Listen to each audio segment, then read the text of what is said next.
Hello my dear students, welcome to तरह sir classes. आज आपके लिए लेकर आया हूँ क्लास 10th की इंग्लिश की बुक फर्स्ट फ्लाइट का चैप्टर नंबर 10 और इस चैप्टर का नाम है द सरमन एट बनारस। और इस चैप्टर के मल्टीपल चॉइस क्वेश्चन डिस्कस करने वाला हूँ इस वीडियो में आपके साथ। और ये भी कहना चाहता हूँ, अगर अभी तक आपने मेरी चैनल की प्लेलिस्ट को विजिट नहीं किया तो ज़रूर कीजिएगा, क्योंकि वहाँ पर आपको क्लास 10th की इंग्लिश के अलावा SST का भी जो मटीरियल मिल जाएगा, जिसमें सभी चैप्टर्स के मल्टीपल चॉइस क्वेश्चन जो हैं वो अपलोड किए जा रहे हैं और कुछ ऑलरेडी हो चुके हैं।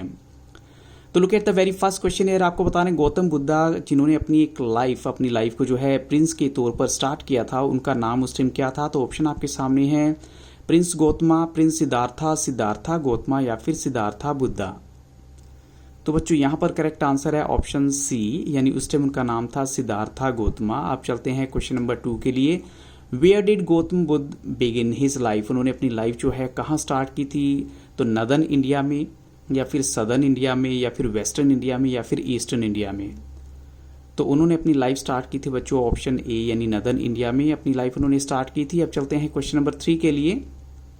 Eight what age he was sent away for schooling? यानी उनको जो है स्कूलिंग के लिए कब घर से बाहर या घर से दूर भेज दिया गया? ऑप्शन है एट 10, एट 11, एट 12 या एट 13 ईयर्स। तो यहाँ पर करेक्ट आंसर क्या होना चाहिए? तो बच्चों यहाँ पर करेक्ट आंसर है at the age of 12 years उनको जो है भेज दिया गया था पढ़ने के लिए। अब चलिए क्वेश्चन नंबर 4 में आपको बताना है where was he sent for schooling? उनको कहाँ पर भेजा गया पढ़ने के लिए? तो ऑप्शन आपके सामने है in the sacred Hindu scriptures, या फिर in the sacred both scriptures, in the sacred local scriptures, in the sacred religious scriptures. तो बच्चों उनको भेजा गया था in the sacred Hindu scriptures, यानी ऑप्शन ए। स्कूलिंग उनकी जो है हिंदू स्क्रिप्चर्स की स्टडी के लिए उनको जो है भेजा गया था। आप चलते हैं क्वेश्चन नंबर 5 में। After how much time did he return home? यानी कितने वक्त के बाद वो अपनी स्कूलिंग खत्म करके जो है वापस आए? ऑप्शन आपके सामने है after 3 years, after 4 years, after 5 years और आफ्टर 6 ईयर्स। तो बच्चों यहाँ करेक्ट आंसर है आफ्टर 4 ईयर्स, यानी वो अपनी स्कूलिंग खत्म करके वापस आते हैं। क्वेश्चन नंबर 6 में देखिए, why did he return home from schooling? यानी स्कूल से वापस क्यों आए वो? यानी हम कह सकते हैं चलो ठीक है उनकी स्कूलिंग खत्म हुई, लेकिन उसके अलावा क्या रीजन हो सकता है? To be announced as the king, और to be announced as the prince, और to be announced as the religious preacher, या फिर टू मैरी अ प्रिंसेस। तो बच्चों यहाँ पर करेक्ट आंसर है टू मैरी अ प्रिंसेस, यानी उनकी शादी होने वाली थी इसलिए भी वो आ गए थे या उनको बुला लिया गया था। क्वेश्चन नंबर 7 में देखिए, how many children did he have? कितने बच्चे थे उनके? 1 son and a daughter, 1 son, 2 sons, या 2 सन्स एंड अ डॉटर। तो बच्चों यहाँ पर करेक्ट आंसर है ऑप्शन बी, यानी उनका जो है एक ही बेटा था।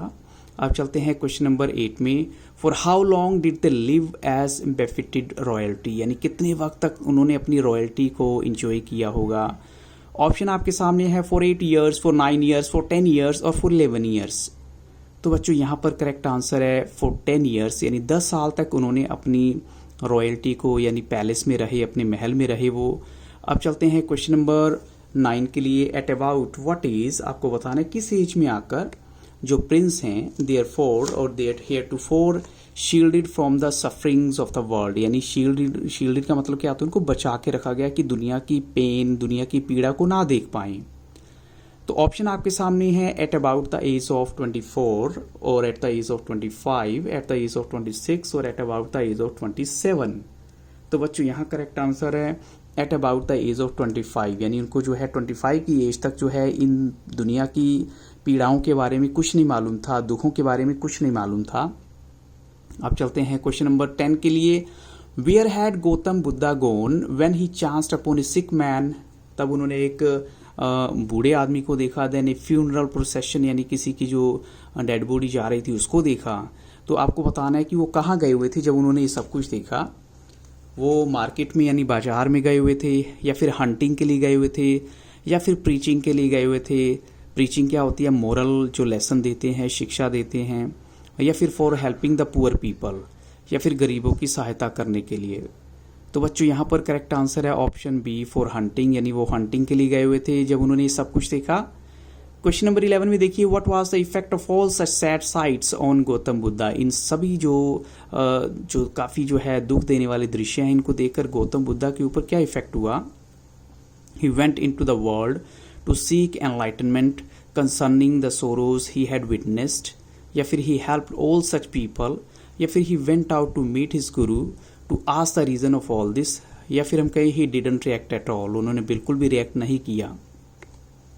तो बच्चों यहाँ करेक्ट आंसर है ऑप्शन ए, यानी उन्होंने क्या किया, वो एनलाइटनमेंट क्या होता है कि इन सभी दुखों का कारण जानने के लिए उस ज्ञान की तलाश में निकल पड़े जो उनको ये सब कुछ बता सकता था कि कहाँ ये दुख जो है इंसान को क्यों होते हैं और इनका मेन रीज़न क्या होता है। तो अब चलते हैं क्वेश्चन नंबर 12 के लिए। For how long Gautam wander to seek enlightenment, यानी इस ज्ञान को पाने के लिए वो कितने वक्त तक भटकते रहे। तो 5 ईयर्स, 6 ईयर्स, 7 ईयर्स या फिर 8 ईयर्स।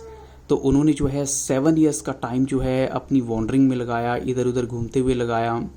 अब चलते हैं क्वेश्चन नंबर 13 के लिए। Under which tree did he sit, यानी किस पेड़ के नीचे आकर वो जो है बैठ जाते हैं जब 7 साल की पूरी जो है उन्होंने मेहनत की लेकिन उनको कुछ नहीं मिला, तो किस पेड़ के नीचे आके बैठ गए। Under the peepal tree, under Neem tree, under बो ट्री, अंडर ऑक ट्री। तो बच्चों यहाँ करेक्ट आंसर क्या है, अंडर पीपल ट्री, यानी पीपल के पेड़ के नीचे आकर बैठ जाते हैं। और उन्होंने डिसाइड किया कि वो कहीं नहीं जाएंगे। उन्होंने क्या कसम खाई ये भी बताना है आपको। व्हाट डिड गौतमा, वो उन्होंने कसम क्या खाई, to not to eat till he got the kingdom, यानी जब तक उनको किंगडम नहीं मिलेगी वो कुछ नहीं खाएंगे। To sit under the peepal tree till he got the enlightenment, यानी पेड़ के नीचे बैठे रहेंगे जब तक उनको ज्ञान ना हो जाए। To make his kingdom rich through trade, या फिर अपने किंगडम को वो व्यापार के थ्रू अमीर बना देंगे। या फिर to root the poverty out of his kingdom, या फिर गरीबी को अपनी किंगडम से दूर कर देंगे बिल्कुल। लेकिन बच्चों यहाँ करेक्ट आंसर क्या है, वो जो है पीपल के पेड़ के नीचे बैठ जाते हैं, ऑप्शन बी। और वो उस ज्ञान को पाने के लिए जो है उत्सुक हो जाते हैं, जब तक उन्हें वो ना मिले वो उठेंगे नहीं। क्वेश्चन 15 में देखिए। After sitting under a peepal tree how long did it take him to get enlightenment, यानी उनको ज्ञान पाने में कितना वक्त लगा। तो ऑप्शन आपके सामने है 1 मंथ, 2 मंथ, 3 डेज या फिर 7 डेज। तो बच्चों यहाँ करेक्ट आंसर है ऑप्शन डी, उनको 7 डेज का वक्त लगा उस ज्ञान की जानकारी होने में, नॉलेज होने में। अब चलते हैं क्वेश्चन नंबर 16 के लिए। What is true about Buddhas enlightenment, यानी बुद्धा के जो वो ज्ञान मिला उन्हें उसके बारे में क्या बात बिल्कुल सही है। यानी उस ज्ञान के बाद उन्होंने इस पेड़ का नाम रख दिया बोधि ट्री। फिर हम कहें उन्होंने टीच करना स्टार्ट कर दिया, या फिर उन्होंने जो है शेयर की अपनी न्यू अंडरस्टैंडिंग्स दुनिया के साथ, या कहें कि सभी की सभी बातें ही करेक्ट हैं। तो बच्चों हम कहेंगे कि ये सभी बातें करेक्ट हैं, इसमें कुछ भी ऐसा है जो गलत नहीं है। अब चलते हैं क्वेश्चन नंबर 17 के लिए। After the enlightenment he came to be known as, यानी ज्ञान होने के बाद उनका नाम जो है क्या रख दिया गया, सन्यासी, बुद्धा, महात्मा या फिर बैरागी। तो बच्चों यहाँ करेक्ट आंसर है ऑप्शन बी, यानी उनका नाम बुद्धा रख दिया जाता है। क्वेश्चन 18 में देखिए। Where did Buddha preach his first sermon, यानी बुद्धा ने अपना फर्स्ट सरमन जो है कहाँ प्रीच किया। प्रीच का मतलब क्या होता है, जहाँ उन्होंने अपना फर्स्ट लेक्चर दिया वो कौन सी जगह थी। तो ऑप्शन आपके सामने है, eight Banawali, eight Mathura, eight Banaras या फिर हम कहें एट कोशाली। तो बच्चों यहाँ पर करेक्ट आंसर है, उन्होंने अपना जो फर्स्ट सरमन जो होता है या फर्स्ट जो शिक्षा दी थी वो दी थी बनारस में।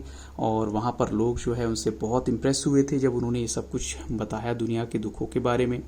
अब चलते हैं क्वेश्चन नंबर 19 के लिए। The city of Banaras is situated on the bank of the river, यानी किस नदी के किनारे जो है बनारस शहर है। तो ऑप्शन आपके सामने है, गंगा, यानी हम कहें उसके बाद यमुना, या फिर उसके बाद तुंगभद्रा या फिर सरस्वती। तो आपको बच्चों करेक्ट आंसर बताना है कि कौन सी रिवर है वो।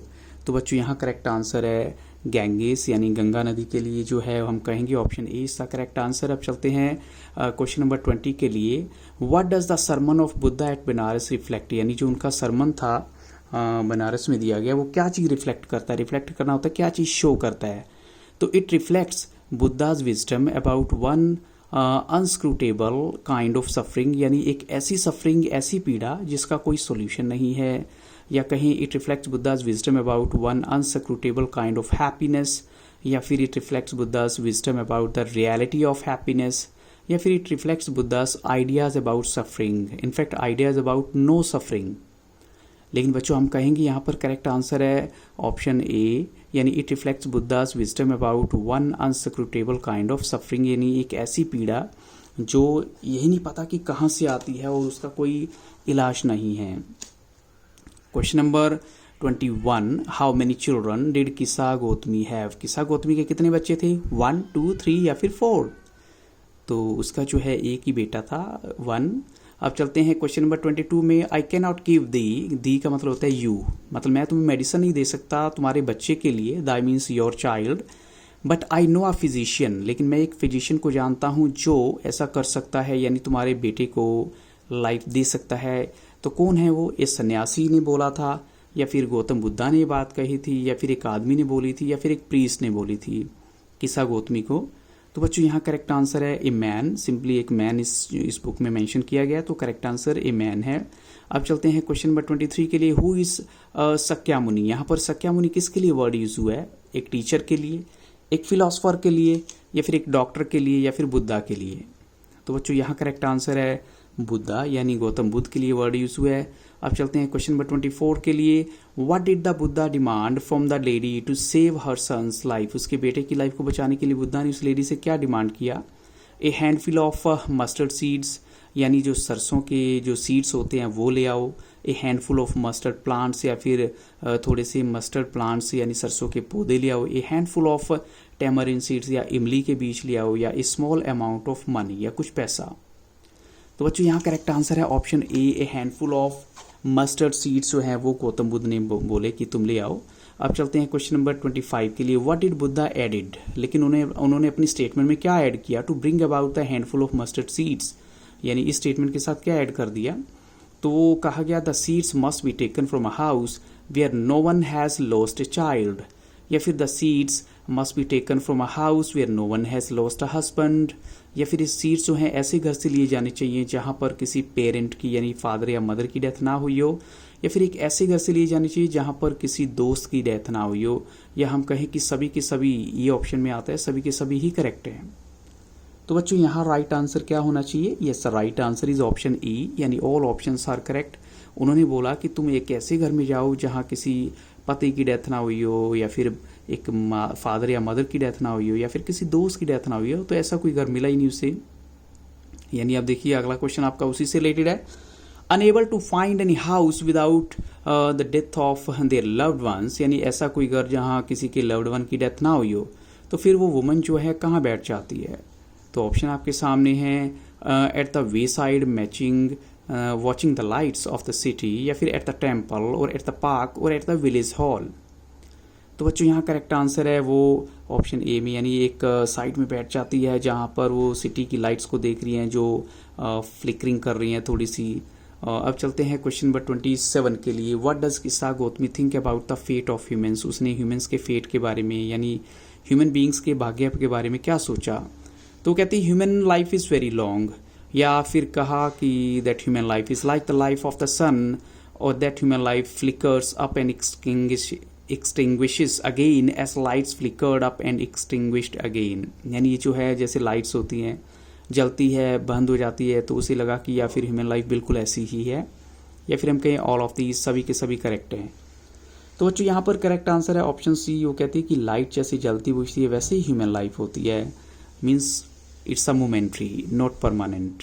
अब चलते हैं क्वेश्चन नंबर 28 के लिए, according to Buddha who is subject to death, यानी अकॉर्डिंग टू बुद्धा अगर माने तो किसकी जो है डेथ अनिवार्य है, यंग एंड अडल्ट यानी दोनों की, या फिर who are foolish and who are wise, या जो बुद्धिमान है उन लोगों की, या फिर जो समझदार हैं उनकी, या फिर कहें जो लाइफलेस हैं and those who are living beings, या जो बिल्कुल पहले से ही लाइफलेस हैं, या जो लाइक ह्यूमन बींग्स हैं, लिविंग बींग्स हैं, चाहे वो जानवर भी हों, या हम कहें कि बोथ ही एंड भी यहाँ काउंट होंगे।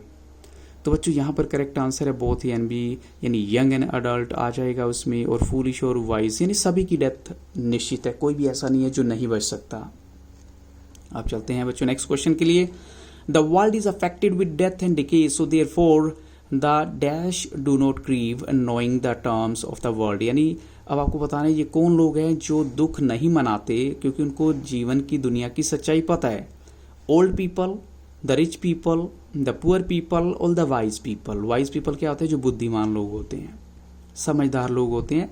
तो बच्चों यहाँ करेक्ट आंसर है ऑप्शन डी, यानी जो वाइज लोग हैं वो मरने के बारे में नहीं सोचते या मरने से नहीं घबराते क्योंकि उनको पता है ये जीवन की सच्चाई है। अब चलते हैं बच्चों हम नेक्स्ट क्वेश्चन के लिए, according to Buddha who will be blessed with peace of mind, यानी किसको जो है मन की शांति मिलेगी। तो ऑप्शन आपके सामने है who has overcome all sorrows will get piece of mind, यानी जिसने अपने सभी दुखों पे काबू पा लिया है, या फिर जिसके पास लिमिटेड वेल्थ यानी लिमिटेड पैसा है, या जिसके पास लिमिटेड प्रॉपर्टी है, या कहीं one who is afraid of death, या फिर जो मरने से डरता है। तो बच्चों यहाँ करेक्ट आंसर है ऑप्शन ए, यानी हु हैज़ ओवरकम एन, यानी एक ऑल सोरो will get piece of mind, यानी जिसने अपने सभी दुखों पे काबू करना जो है सीख लिया ना, वो कभी इंसान जो है दुखी नहीं हो सकता, वो जो है हमेशा उसको पीस ऑफ माइंड मिल जाएगी और खुश रहेगा। तो बच्चों इन्हीं क्वेश्चंस के साथ इस वीडियो को यहाँ स्टॉप करूँगा। I hope so these questions will help you lot to make your understanding better about the chapter. So thank you really very much for watching Taran sir classes. और अगर आपको मेरी वीडियो अच्छी लगी हो तो लाइक शेयर और सब्सक्राइब करना मत भूलिएगा। So have a very nice day.